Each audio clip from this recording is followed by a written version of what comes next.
what did I just watch? What was that? That was just an entire mess. The end of this Warriors and Lakers game might have been the worst ending to an NBA basketball game that's happened in recent history, as far as like being organized and challenges and missed calls and reviewing things. Like, just a strange ending that was very confusing. An ending to a game that should have been great. It was a 4-point game with a minute and a half left.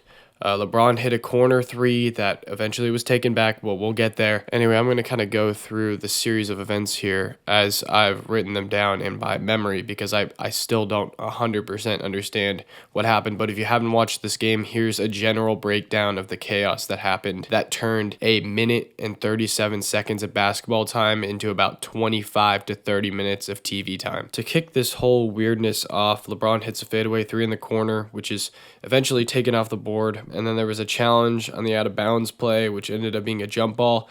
But basically, Hayes and Wiggins both went up for a rebound at the same time. It went off of both of them at the exact same time. At least that's what the refs said, and that's what it looked like. To be fair, these things took ages to decide whether LeBron was out of bounds on that three-pointer, who was off of on Hayes and Wiggins. And it wasn't the refs on the floor's fault exactly. Like, you can't be mad at them. Technically, I mean, you can, but I just explained to you in about 15 seconds what took about 5 to 7 minutes of reviewing, of checking whether LeBron was out, checking whether it was off on Wiggins or Hayes over and over again. It was just taking a very long time. Even Mike Breen at this point was like audibly frustrated. He was like, yes, we want to get this right, but we got to speed this process up. This is all from memory, by the way, so if I get a little bit of things wrong, my bad. Let me know in the comments, I guess. So the jump ball happens. Wiggins and Hayes both go up.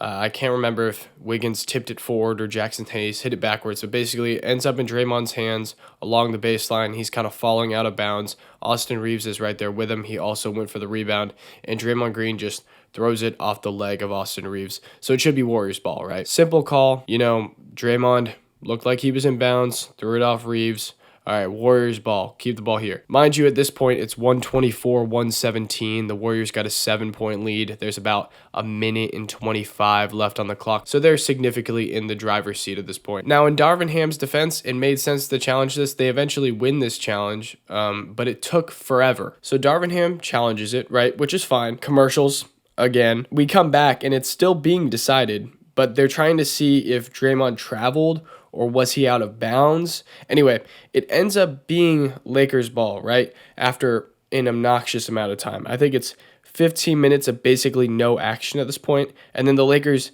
inbound the ball after all of this. After the mess of reviewing, Mike Breen is sitting there filling time. He's still audibly frustrated. JJ Redick and Doris Burke also voicing their frustrations and detailing how it is to be a player when this just whole weirdness is going on. And then we inbound the ball, and the shot clock doesn't fucking work.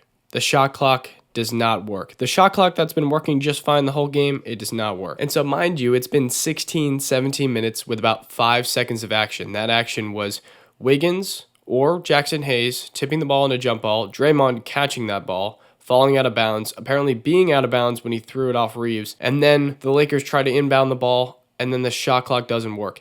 20 minutes, essentially. 20 minutes of no action, of Draymond Green catching a ball and falling out of bounds. That's your action for the end of this game, which is a great game, by the way. It was a 4-point game until they reviewed LeBron's three. I mean, look back at the Warriors-Lakers games this season. They've been great games. They're classics. I mean, the last Warriors-Lakers game, everyone was like, wow, we only have so many LeBron and Steph games left. Like, we need to enjoy these. This is a very good example of how, we need to enjoy these, but also, we just need the game to fucking happen. Now, look, I don't know if it's anyone's fault that the shot clock didn't work. If it was someone's fault, I feel very, very bad for them, because they're going to be under a lot of scrutiny. They're going to feel pretty bad about themselves.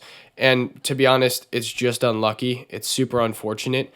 But trying to use the electronic shot clock like 4 fucking times over and over again instead of just going to a manual clock. Like, dude, just have someone on the sidelines pull their phone out and set a 24-second timer, and then every time they inbound the ball, hit the 24-second timer. Just something.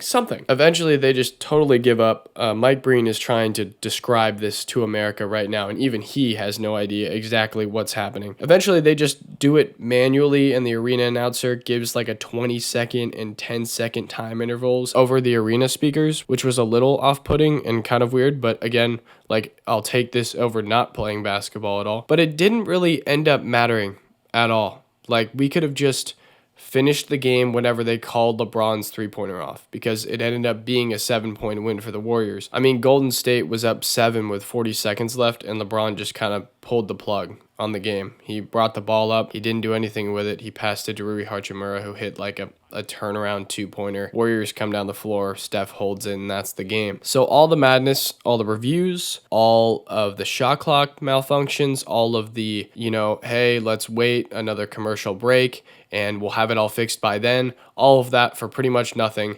Just totally took the momentum of this game and drove it right off a cliff. Whose fault is it? I can't really say. People are going to obviously critique, is a nice way to put it, the 3 refs that were on the floor tonight.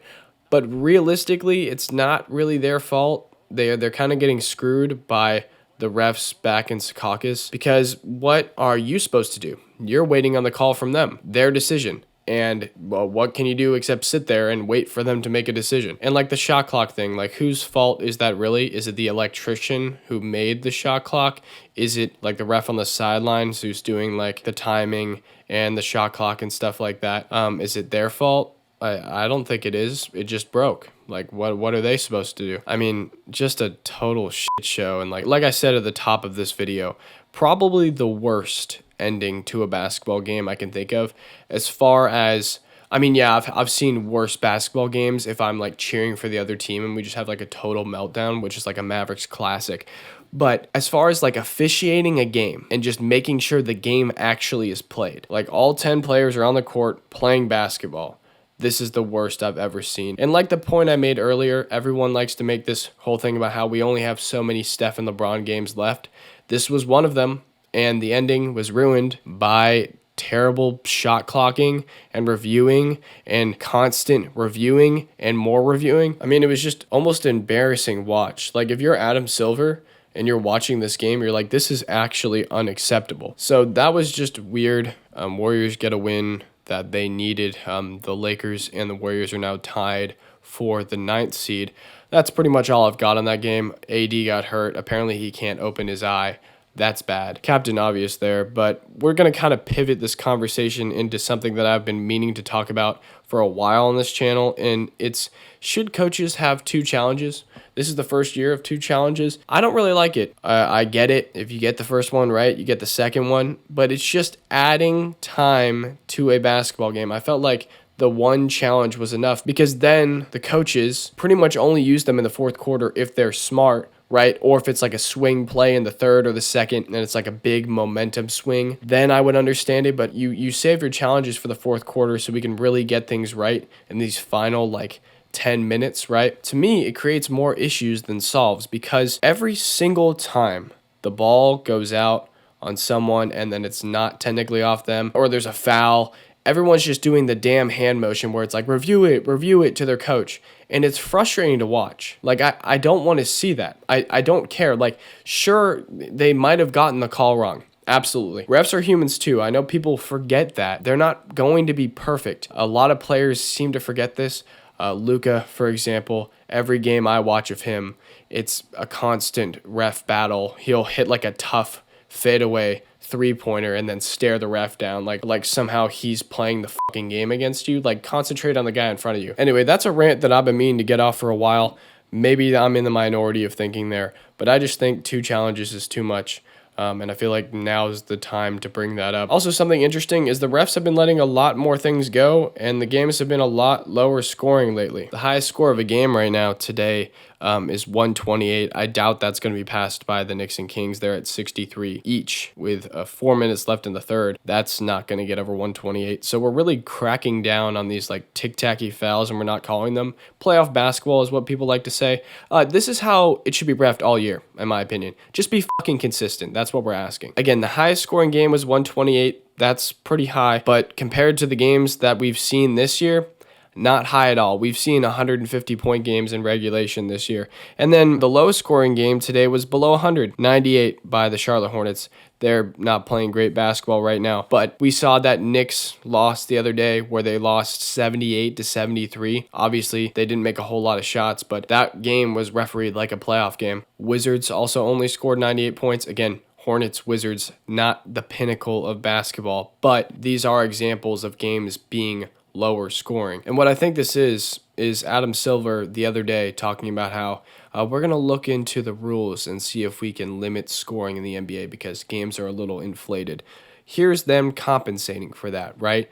It's playoff time. Let's start reffing like the playoffs. Hey, how about we just do that all fucking year, all right? Like, why don't we just do that? It feels like we're reaching this sort of inevitable breaking point with the refs. And it wasn't the refs' fault tonight again, but that was just a dreadful slog of an end to a game that was a 4-point game with two legendary teams. We only have, again, so many LeBron and Steph games left, right? I made that point like 3 times. But I feel like that's a very valid point. We have, let's be realistic here, maybe 10 great Warriors-Lakers matchups, LeBron and Steph games left. Maybe that's how many games we have left. From a marketing standpoint, if you're the NBA, you want every single one of those games to be perfect because that's history. It's two great giants of an era that went head-to-head for pretty much all of the latter of the 2010s. Still playing great basketball, both of them. And you're just fucking it up by just reviewing and shot clock malfunctions and bad calls here and missed calls here and not calling it consistently all year. Like, what's the deal here? Just find a consistent way to call the game, look at your rules, realize, hey, these matter, right? These rules, some of them we don't call very closely. How about let's call them closely? How about lane violations, huh? Every single time someone takes a fucking free throw in this league, everyone's in the paint by the time they let go of the ball. Why don't we call that closely, huh? Why is that a thing that we've just decided like, yeah, just go into the lane whenever the fuck you want? It's stuff like that. It's the little things. Just get the little things right, and then everything else will fall into place. I think the rules that we have in basketball right now are good enough. We don't need to adjust the three-point line. I'm not a big fan of getting rid of 3 seconds in the paint. If you want to do that, that's fine. I'm not a big supporter of that. Just ref the game how you wrote the rules, and that solves 99% of your problems. You're human. You're going to miss some calls. That's fine. We don't need that many challenges, and that's the end of my ref rant. But yeah, that's all I got. If you made it this far, subscribe. I made a Twitter. Here it is, right there. If you want to go follow over there, if you want to subscribe, I'd greatly appreciate it. Leave a like on this video.